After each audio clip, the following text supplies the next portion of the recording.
Hello everyone and welcome back to the channel. Good to see all of you. 1 year in Thailand. Yep. So we are here at a restaurant we've been to before. Yeah, we love this place. Yep. In Old City. Yes, and we're going to talk about some of the things that we wish we would have known before we came to Thailand, and these are things that we learned over the last year. Yeah. We're going to have to go quick with it because it's going to take a long time to get through this list. We have a lot of topics. So we'll start right now. The first thing you ought to know is that if you're wondering how you're going to navigate or get around Thailand, Google Maps is actually the best thing to use. Yeah. Kindle surprised me with a Garmin type unit for the car. Didn't work. Garmin Maps, So you can stick with what's on your phone. Which makes it easy. Yeah, so Google Maps. Now sometimes Google Maps will take you the wrong way or on a road that's closed, but that's going to happen no matter where you're at. In the US, that happened to me as well.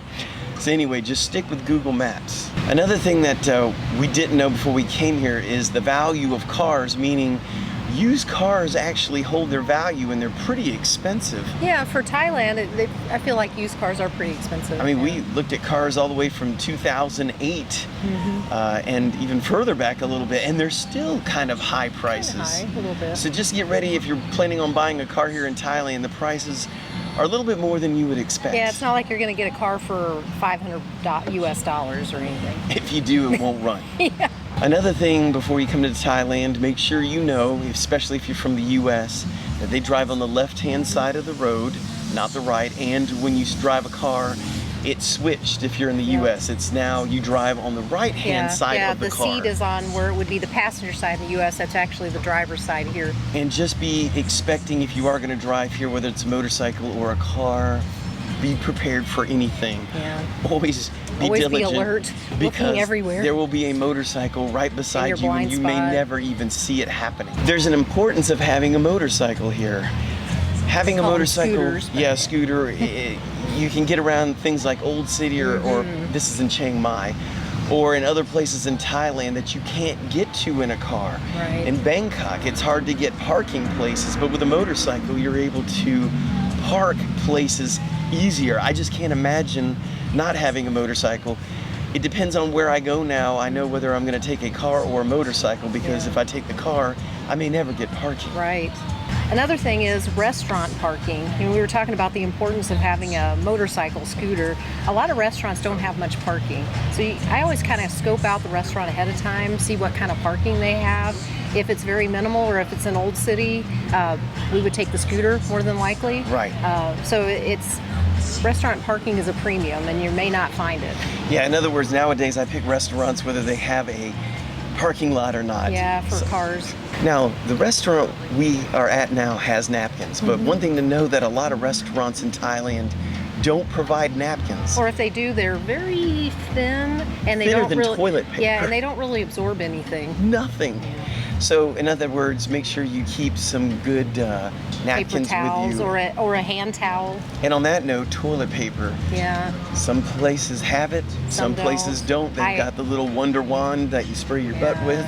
I always take toilet paper in with me to restrooms though. Yep. Better to be safe. And also bug spray. Bring bug spray with you wherever you go. Another thing that surprised me in Thailand is how many restaurants there are and how good they are. Yes. And how it can look like just this door that doesn't look like it's going to anything, and it leads you back into this wonderland of beauty and awesome food and drinks. And how cheap the food is, and then how easy it is to get delivered. Yeah. It's amazing. There are a lot of grocery stores, especially here in Chiang Mai where we are.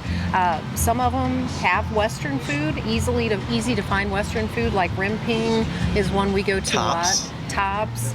Even what do you call it? Big C Extra has a lot of foods from the US or England or Australia. So you can find it. It's just going to be more expensive because they have to import it in. Correct. All right, one of the things they don't have here in Thailand breaks my heart because I'm a big soda drinker, is they don't have a big selection of soda. If you're coming from the US, you know we've got Dr. Pepper, Mountain Dew, the list goes on, Mellow Yellow, all these things that I miss. Here, you got Coke, you got Coke Zero. Pepsi Sprite. Every once in a while, Sprite once in a while, and Fanta, and maybe a root beer every now and then. But that's pretty much it. So if you come in here for a while, drink your last soft drinks. That's not one of those. Beef quality is another thing that I didn't know about till we lived here. So we come from the U.S., and in the U.S. we've got quality beef everywhere. I mean, because it's burger wars. However, here you have to pay a big premium to get that kind of beef quality. If you just order beef at a regular side restaurant, you know, one of the ones on the street or whatever, the beef quality's not there at all. Yeah, it's not going to be like you would expect. But if you pay, I'm going to call it American prices, in Thailand for beef, you can get some good beef here. Yeah, we've had some really good hamburgers here. So it's just kind of hit or miss, so be prepared. As you all know, we brought our dogs Lucy and Ethel with us to Thailand, if you've been watching our channel. And we have found very good pet care here. So we found vets are very knowledgeable. A lot of them speak English. And right now our pets are at the... They're at the groomers getting groomed. So Lucy's getting cut and Ethel's getting her nails trimmed. So, and we found a good groomer that we like. Right, so it is pet friendly here. Yeah, it so is. If you're coming with your pets, we've done videos on this. Make sure you check them out. Yeah. But yeah, pets here, not a problem. The next subject is hair salons. And obviously I'm not an expert at this, so I'm going to let Kendall tell you a little bit about it in case you're coming here wondering what the hair cutting scene is like. Yeah, I found they have great hair salons. There's hair salons everywhere. I found Aveda salons, and the prices are a lot less expensive. Just for me to get a wash and a cut here is about, I think, $18 US, which is very reasonable to me. And you know, they're all trained. Aveda trains salon people, and the quality I feel doesn't suffer for paying less, less prices. Now, one thing we found here is that it's possible to buy a name brand and find out that it's a knockoff. It's a Chinese fake. That's happened to me with a speaker we bought. It was a JBL, total fake. A Behringer speaker we bought, totally fake. And these are on their big website places here called Lazada, which is kind of like Amazon anywhere else. But yeah, it's possible to get knockoffs here, so you gotta watch what you buy and make sure it's authentic. Another thing is phones. Now, a lot of you that have come to Thailand and you're gonna want to know what you need to do with your phone. If you're staying for a while like we are, one thing we did is we kept our numbers. We paid off our phone. Before we left the U.S. ported through Google Voice. We had them ported. $20 each, one-time fee. And then when we got here to Thailand, we took the SIM card out, put a Thailand SIM card in, and then through Google Voice, we have it to where if somebody calls our number in the U.S., it gets routed here. But they still are calling our U.S. number, which Correct. is cool. Right. Now, you may say, I don't need that. Watch it, because when it comes to bank verifications, it says, oh, we're going to send a verification to your phone in the U.S., because it won't send a bank verification to Thailand. A Thai number. We get that text sent to us through Google Voice. The only one I found it doesn't work with is Wells Fargo, but it does work with like Capital One and Charles Schwab and any other ones I've tried. That's the only one I haven't noticed it working for. So that's our tip there for the phone. Yeah. One thing we wish we knew, because I was kind of wondering, or what are the internet speeds going to be like here? Very comparable to where we're from, the U.S. If you're living here, they got different plans for you to pick from speed levels. And if you're here in a big metropolitan area, they've got everything all the way up to the fiber speed. So internet's not really a problem. Yeah, and it's very inexpensive too. One of the things you will find that is expensive here that we weren't quite prepared for how expensive it would be is the power bill. Yeah, so like the electric bill, I wasn't sure. Now the water bills are very cheap here, but the electric bill, because it's a hot climate, you tend to use the AC, the air conditioning, quite a bit. So the bills have been a little higher than what I thought. Not awful, but I would think our bill averages probably around 100 to 150 US a month.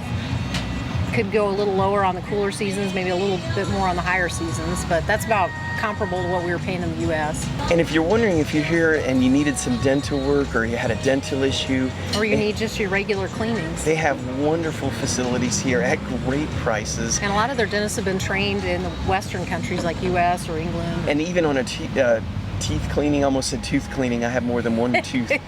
Even on teeth cleaning, there was 3 people on me, 1 dentist and 2 assistants. That's better than the U.S. Usually it's just a dental assistant. And their prices are very good for the cleanings. Yep. I think we paid, about 18, 19 US dollars.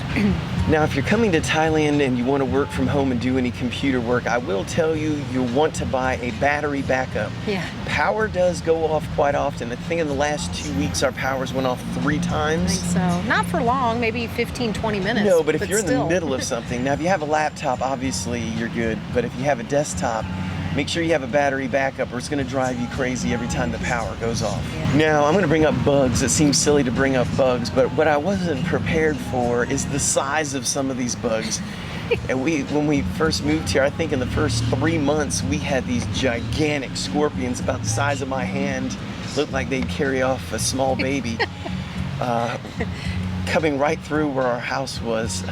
Wasn't prepared for the extent of the size of the bugs. There's plenty of bugs here. Yeah. Actually, mosquitoes aren't as bad as I thought they were going to No, be. and I found if a mosquito bites you, the bite doesn't last as long as it does in the U.S. I don't feel like it bites you, and you may have a little thing, but it goes away pretty Yeah, the quickly. welts aren't as bad as the U.S. no. either, so that was a plus. Yeah.